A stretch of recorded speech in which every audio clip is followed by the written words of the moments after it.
E aí pessoal, tudo bem? Sejam muito bem-vindos ao primeiro vídeo do canal Ponto e Vírgula. E hoje eu quero ensinar você a fazer o deploy da sua aplicação Spring Boot na AWS utilizando EC2, Terraform e Docker. Bora lá? Então, iniciando aqui, a gente vai começar clonando o nosso projeto lá no GitHub. Quem quiser segue lá, pode dar uma olhadinha nos outros projetos que a gente tem, né? Ah, tu, tu, tu, nome. Beleza, projeto clonado. A gente vai abrir ele aqui no IntelliJ. Se você utiliza outra ferramenta, sem problemas, tá bom? O processo é basicamente o mesmo em todas, tá? A gente vai iniciar aqui pela nossa branch do level 1. Você dá uma olhadinha aqui no canto, a gente tem as branches. Você pode usar o comando git checkout também para navegar entre as branches. Foi, beleza? Então, inicialmente a gente vai entender aqui um pouquinho da estrutura do desenho do nosso projeto, tá bom? Tá? A gente tem lá, né? Vamos entender aqui que a gente tem a nossa API, né? Spring Boot, e a gente vai conhecer um pouquinho dela. Vamos lá. Dentro aqui da nossa pasta do projeto, né? A gente tem uma aplicação que é um contact book, né? Uma agenda de contatos bem simples, tá bom? Com bem poucas funcionalidades. A gente aplicou uma arquitetura aqui de MVC, né, no nosso modelo e tal. E temos aqui a nossa pasta controller, né, com o nosso controlador, né, que vai expor a nossa API, beleza? Como eu falei, esse projeto não é nível tão básico, também não é nível tão avançado, então eu não vou discutir muitos conceitos e toda a estrutura do nosso projeto ponto a ponto, beleza? Só tem que entender que a gente tem aqui os nossos endpoints expostos, né, para a gente salvar um contato, retornar um contato pelo nome e retornar todos os contatos que a gente tiver salvo no nosso banco, né? A gente tem ali o nosso modelo aqui de request, né, para a gente receber a nossa requisição e montar bonitinho. Um handler ali para erros, a nossa entidade contato aqui, que é a entidade que é salva no banco, beleza? O nosso repository, que é uma interface aqui estendendo, né, o JPA do Spring, que aí a gente pode facilmente, né, ter os nossos métodos aqui para salvar, persistir, retornar a nossa entidade, nossos dados do banco. E o nosso service aqui dentro, que ele faz a nossa lógica inicial aqui para salvar, para retornar todos os contatos, retornar um contato pelo nome. A gente tem uma integração aqui com a API da ViaCep, né? Só para a gente ter mais alguma coisa dentro do nosso projeto, beleza? E aí quando a gente salva lá, ele vai pegar uma das informações que a gente tem lá, que a gente recebe no nosso request, que é o CEP, e ele vai buscar lá na API do ViaCep as informações do endereço. Tá, ok? Vai terminar de preencher e salvar o nosso dado no banco. Caso dê algum erro, a gente tem ali o nosso try catch, né, para absorver e a gente tentar entender o que está acontecendo. Beleza? Aqui na nossa pasta de resources a gente vai ter o nosso application. Tá? Vamos entender um pouquinho dele aqui. Aqui no server port é a porta que a gente vai estar expondo, e aqui eu começo a explicar um pouco dos conceitos que a gente vai precisar entender para a gente trabalhar tanto com o Docker quanto a aplicação local, né? E quando a gente for expor fazer o deploy da nossa aplicação lá na AWS, no S2, ok? Então, a gente tem aqui a nossa porta 8090 sendo exposta. O que isso significa? Significa que dentro do nosso ambiente aqui, do nosso localhost, da nossa rede local, né, do nosso computador, a gente tem uma aplicação, que é a nossa API aqui, e a gente faz contato com ela através do nosso endereço de localhost na porta 8090, beleza? Então, a gente pode ver que a gente rodando a nossa aplicação, deixa eu iniciar aqui o meu Docker, porque senão não vai funcionar, tá bom? Daqui a pouquinho a gente vai falar dele. Está iniciando ali. Enquanto isso, eu vou explicando mais um pouco. Aqui a gente já começa aqui, né, nas configurações de propriedade do Spring, que a gente pode dar um nome para a nossa aplicação. Aqui a gente vem nas configurações de database. No caso, a gente tem o nosso endereço aqui, né, do nosso banco de dados, né? A gente tem aqui o endereço em que o nosso banco de dados está sendo exposto justamente pelo Docker, né? Aqui a gente tem o endereço do database em si dentro lá do nosso Postgres, né? Que é o banco que a gente está trabalhando. A gente vai trabalhar nessa aplicação. Senha e username para a gente se conectar nela. Aqui é o drive que a gente usa, né? Para nossa conexão com o banco, que no caso é o Postgres. Ok. Aqui é uma configuração do JPA, né, que é para a gente fazer, né, tá trabalhando com a atualização de banco, ok? E o dialeto aqui do nosso banco, do Hibernate, beleza? Dentro também a gente tem a dependência lá do Flyway para a gente fazer migration, né, que é a gente pegar os nossos dados, já montar nossa tabelinha, né, no banco lá, já inserir, criar nossa tabela enquanto a aplicação ela está subindo. Isso aqui é uma boa prática. Caso você não saiba, procura dar uma estudada aí sobre Flyway. Na verdade, tudo que a gente der uma olhada aqui, se você não souber ainda, pega essa curiosidade aí, vai lá no Google e dá uma pesquisada que você vai aprender muito, beleza? O Flyway ele é responsável por rodar um script SQL que a gente tem aqui, ok? Para inserir a nossa tabela lá no banco no momento em que a aplicação está subindo, beleza? Ele vai identificar lá se a tabela já existe ou não e ele vai inserir ela caso ela não exista. A gente está usando o DevTools também para recarregar a aplicação caso a gente faça alguma mudança. No caso aqui a aplicação já está finalizada, mas no seu caso você pode utilizar aí, né? Que aí você não precisa ficar buildando, reconstruindo novamente, derrubando a aplicação, subindo de novo. Ela já vai estar, assim que você fizer uma modificação na sua classe e no seu projeto, ele vai automaticamente buildar já e subir o que precisa. Beleza? A gente está usando uma documentação aqui também do Spring Doc, né? Do Swagger, para a gente expor os nossos endpoints lá no Swagger, né? É uma forma de documentação e a gente consegue acessar a nossa API, as nossas funcionalidades lá do nosso controller aqui. E também a gente tem o endpoint aqui do ViaCep implementado, beleza? Nosso Docker aqui já está rodando. O que eu vou fazer? Eu vou abrir aqui o meu terminal. Tudo aqui eu estou utilizando o Windows, então eu utilizo também ali o Docker Desktop para Windows, também existe para Linux agora, mas você pode utilizar também os comandos do Docker aqui, que é bem interessante você aprender também. A gente vai estar utilizando o Docker, né?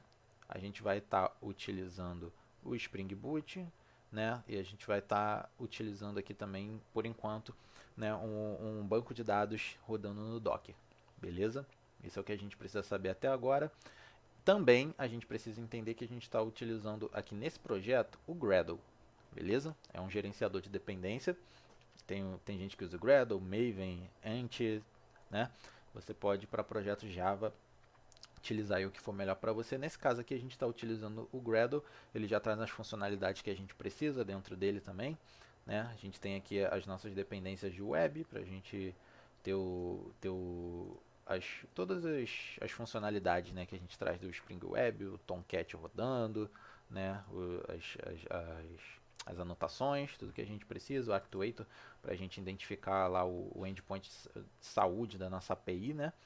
Lá o Spring Doc que vocês já viram, Flyway, que é a nossa migration, Spring Data JPA para persistência, né? O nosso banco de dados também.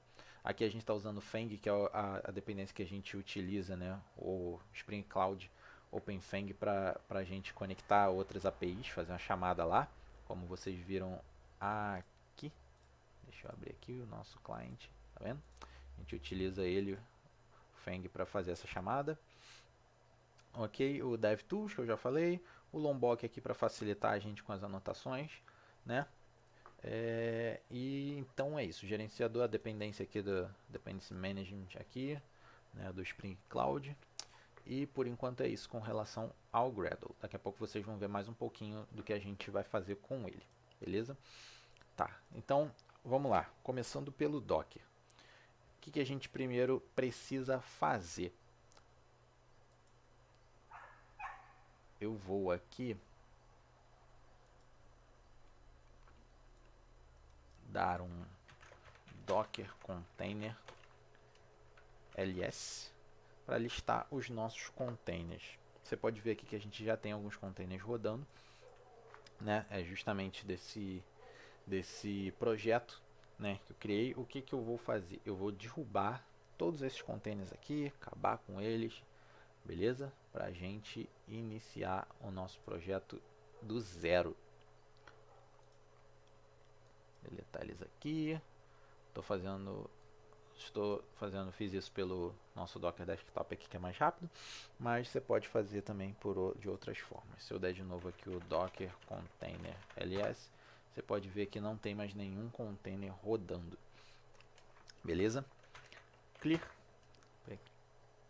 Então vamos lá. A gente tem aqui o nosso projeto, né? E a gente já tem o nosso projeto aqui pronto.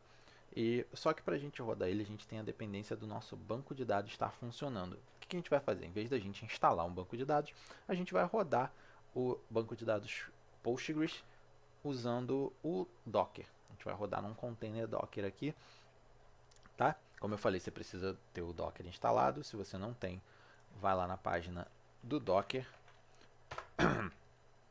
que você vai ter os comandos aqui. Você pode baixar o Docker Desktop. Se for para Linux também, você tem as opções. Você pode instalar no Linux, você pode instalar para Windows, beleza? Você vai ter lá certinho os comandos que você precisa fazer para instalar o seu Docker.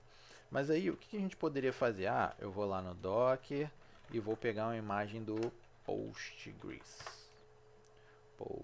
Escrevi errado, mas beleza, vai funcionar, vai dar certo. O Google tá aí para isso. Beleza? A gente podia ir lá, baixou a imagem, deu um pull, depois a gente vai lá e dá um docker run Postgres, beleza? A gente pode copiar esse comando aqui, a gente pode rodar o nosso container do Postgres assim, beleza? Vai lá, a gente dá um docker container ls, a gente vai ver que o nosso container lá do Postgres está rodando, são Postgres, beleza? Mas a gente não quer isso. O que a gente quer? A gente quer ter controle sobre um controle maior sobre o nosso container de forma mais fácil.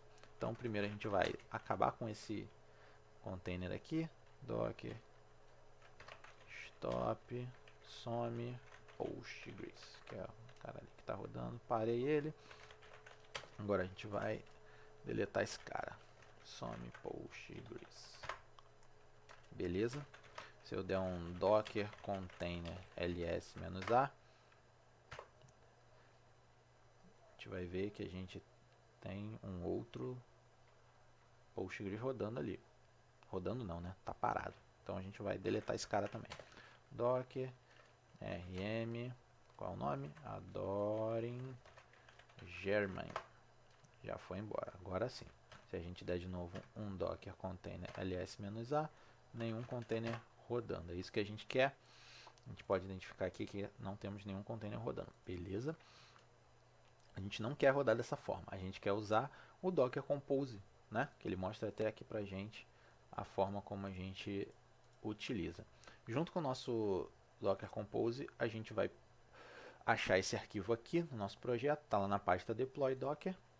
Tá? A gente está usando aqui a versão 3 do nosso Docker, que permite algumas coisinhas diferentes. A gente vai ver mais na frente, mas não faz muita diferença no momento. Beleza? E a gente vai começar a declarar os nossos serviços. Como a gente viu lá, a gente tem o nosso Postgres, que a gente vai chamar de PostgresDB. Esse vai ser um container rodando. A gente vai dar um nome para ele, para a gente especificar, e ele não gerar um nome daquele maluco automático. Aqui a gente vai especificar qual imagem a gente quer utilizar. Beleza? A gente vai estar utilizando a imagem do Postgres. E aqui as nossas variáveis de ambiente, né? Que a gente tem lá declarado que a gente vai utilizar para conectar no nosso banco. Tá? Aqui a gente vai criar, utilizando essa variável aqui, já o nosso database lá, porque senão ele vai criar só um database padrão chamado Postgres. Aqui a gente define o time zone. A gente pode fazer isso dentro do Docker também, mas a gente está fazendo aqui no container, não vai ser muito diferente aqui na nossa vida, beleza? E agora a gente vai falar sobre as portas. A gente está expondo aqui. A gente tem duas portas aqui. O que isso significa? A gente tem uma porta que vai ser exposta para fora do nosso ambiente ali do Docker, que é o que o nosso host do Docker está expondo para a gente conectar, beleza? E a gente tem uma porta que o nosso container dentro lá do host vai estar expondo. Se a gente olhar aqui, a gente vai poder identificar isso, tá? O que acontece? A gente tem o nosso Docker host aqui, né? Que é onde a gente roda todos os nossos containers dentro desse cara. É o cara que a gente instalou. E a gente tem um containerzinho do nosso Postgres aqui que vai estar rodando lá dentro. O que isso aqui significa? 543 aqui desse lado e o 15432 do outro lado. Significa que o nosso container dentro do nosso host do Docker, ele está com uma portinha aberta, a portinha 5432 aberta. E aqui do lado de fora, ele está expondo, né, ele está com essa porta aqui 5432 conectada à nossa porta do lado de fora 15432, tá? E essa é a forma que qualquer aplicação, né, que não seja um container aqui dentro, ou qualquer um que queira acessar esse container aqui dentro, vai estar utilizando essa porta aqui, beleza? Se você ver aqui é o que está acontecendo, tá vendo? A nossa aplicação consegue acessar o nosso container lá dentro do nosso Docker host através da porta 15432, assim como a gente também consegue acessar aqui batendo no localhost e acessando essa mesma porta, beleza? Então essa é uma explicação muito interessante que a gente precisa entender agora sobre o funcionamento do container. A gente segue aqui para o nosso network. Network é o que? A gente está conectando o nosso container, está criando uma network aqui e conectando ele nela. É uma rede que a gente tem aqui dentro do nosso container, uma rede virtual aqui que a gente está gerando, uma network, para que possa haver a comunicação entre os containers aqui dentro. Porque quando você gera um container, você cria, ele está basicamente isolado, né? Então ele precisa de uma forma de se comunicar com os outros. É como se fosse uma máquina isolada aqui que ela não sabe que as outras existem, né? É como se você tivesse seu computador aí e se ele estiver desconectado da rede, da internet, nada chega nele, beleza? Então você precisa de uma forma de conectar um ao outro. E aqui a gente tem um comando restart always. Significa que toda vez que a gente religar o nosso Docker ali, esse container vai vir ligado por padrão, ele já vai iniciar. Por padrão a gente não vai ter que ir lá e dar play nele. Isso aqui é muito interessante e essencial para a gente rodar a nossa aplicação lá na cloud depois, beleza? Aqui a gente tem um PG admin, né? E uma imagem do PG admin é nada mais que um um gerenciador aqui para o nosso banco para a gente conseguir controlar e administrar ele de forma visual, beleza? Ele também tem aqui uma senha, né, e o e-mail que você usa para acessar esse cara, a gente já vai acessar, e as mesmas configurações de antes a gente tem aqui, beleza? A gente tem lá nossa portinha 80 dentro do container, expondo para fora 16543 e ele tem aqui um depend zone. Isso aqui é novo, beleza? O que isso significa? O depend zone vai dizer que o nosso container aqui, ele só pode funcionar, a gente só pode subir ele depois que o nosso outro container aqui estiver funcionando, estiver ok, beleza? Então, esse cara aqui só vai subir porque senão se ele não tiver, né? Se ele não vai servir de nada, entendeu? Então ele precisa ter certeza que o nosso outro amigo aqui em cima está funcionando para ele funcionar. Como eu disse, ele também vai estar conectado na nossa rede ali para ele poder se comunicar lá dentro, porque esse cara também vai ser um container, beleza? A gente vai estar rodando aqui ao mesmo tempo, vai estar rodando um container com o Postgres, a gente vai estar rodando um outro container com o PG admin, tá? Ele não está ali porque não é tão interessante no momento a gente falar sobre isso. E aqui a gente está declarando a network que a gente vai criar e o tipo dela que é bridge. Beleza? Se você quiser saber um pouquinho mais sobre os tipos de network que a gente tem dentro do Docker, você pode dar uma olhadinha lá na documentação no canal, no site do Docker. Beleza? Então, como é que a gente roda esse cara aqui? Né? Como é que a gente bota isso para funcionar? Porque agora a gente não tem, se a gente ver, não tem nenhum container aqui. Né? A gente dá um Docker container ls, nada rodando. Se a gente tentar rodar a nossa aplicação, você vai ver aqui o que vai acontecer. Beleza, a aplicação tentando iniciar, está lá compilando, fazendo o processo, blá blá blá. Quando ele tentou iniciar, se você perceber, quando ele tentou iniciar aqui nossa conexão com o banco de dados, a gente vai receber a mensagem, ó, checa lá a porta, vê se está correto e se está aceitando conexão. Por quê? Porque ele não conseguiu conectar com o nosso banco, porque o nosso banco não basicamente não existe, beleza? Então a gente vai fazer o nosso banco existir. Como que a gente faz isso? A gente vai lá na nossa pasta do Docker, a gente vai abrir essa pasta no terminal, beleza? Você pode ir dando um comando CD aqui, até chegar na pasta também, se você quiser. Mas aí é com você, eu preferi direto para adiantar o processo. Beleza? E qual comando a gente vai usar para fazer isso funcionar? A gente vai utilizar o Docker Compose. Docker -compose, beleza? App, que é sobe nosso, a gente está dando um comando para ele lá, falando sobe o nosso container, e a gente vai dar um "-d". O que significa esse "-d"? Significa que a gente vai dar um detach, que é sobe o container e não fica dependente desse terminal, não ficar ligado nesse terminal. Porque se a gente não der esse "-d", quando a gente parar, fechar o nosso terminal, o nosso container também vai ser derrubado. Então, a gente precisa que ele não tenha essa dependência. Então, a gente dá um detach, que é um "-d" ali, beleza? E a gente dá um enter agora, e a gente vai ter o nosso início, tá vendo? Aqui ele está dizendo, ó, a network criada, container PostgreDB iniciado, pg admin iniciado também. Se a gente der aqui pelo terminal um docker container ls, a gente pode ver que a gente tem os nossos dois containers lá do banco de dados e do gerenciador do banco de dados rodando, beleza? A gente pode fechar o nosso terminal aqui agora. Quando a gente iniciar a nossa aplicação, der um run, deveria funcionar. Brincadeira, vai funcionar. Beleza? Startou a nossa aplicação aqui, está funcionando. Como é que a gente testa isso? A gente tem algumas maneiras. Lembra lá que a gente botou o Swagger? Então, a gente pode checar a nossa aplicação pelo Swagger da nossa aplicação. Como que a gente faz isso? Localhost. Nossa aplicação está rodando na porta 8090, lembra? Vamos lá, ó. Qualquer dúvida, a gente volta lá, está rodando na 8090. A gente vai chegar nesse cara aqui, botar 8090 e a gente vai colocar o nosso endereço lá do nosso Swagger que a gente colocou na documentação. Olha que maneiro. Agora aqui, ó, se a gente for na nossa aplicação, ele vai dar um logzinho aqui, ó, init Spring Doc Open API. Significa que a gente está acessando a nossa aplicação, nossos endpoints, tá vendo? A gente tem aqui um get para a gente buscar os contatos, a gente tem um post aqui para a gente colocar um contato lá, a gente tem um get pelo nome.